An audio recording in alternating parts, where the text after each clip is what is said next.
Hi friends, బాగున్నారండి? అందరూ బాగుండాలి, అందులో నేను ఉండాలి. ఇక సమ్మర్ కదండి, చలవ చేసే పెసరపప్పు చారు నా స్టైల్లో చేశానండి. ముందుగా ఒక కప్పు పెసరపప్పుని కడిగి తీసుకున్నానండి. ఇది మా ఇంట్లో తయారు చేసుకునే పెసరపప్పు అండి. కొన్ని ఉల్లిపాయలు, కొన్ని సొరకాయ ముక్కలు పప్పులో వేసి కుక్కర్లో ఉడికించాను. బయట కొన్న పెసరపప్పు త్వరగా ఉడికిపోతుంది, కానీ ఇంట్లో చేసుకునే పెసరపప్పు ఉడికిన బద్దలుగానే ఉంటుందండి. మన పల్లెటూరు వాళ్ళకి డిఫరెన్స్ తెలుస్తుందండి.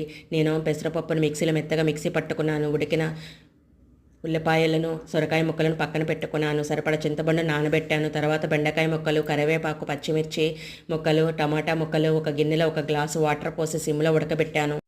మెత్తగా మిక్సీ పట్టుకున్న పెసరపప్పును, చింతపండు గుజ్జును, ఉడకబెట్టిన ఉల్లిపాయలు, సొరకాయ ముక్కలను ఉడకబెడుతున్న టమాటా ముక్కలకు యాడ్ చేశాను. సరిపడ గల్లుప్పు, ఒక స్పూన్ కారం వేశాను. సిమ్లో మరిగించాను.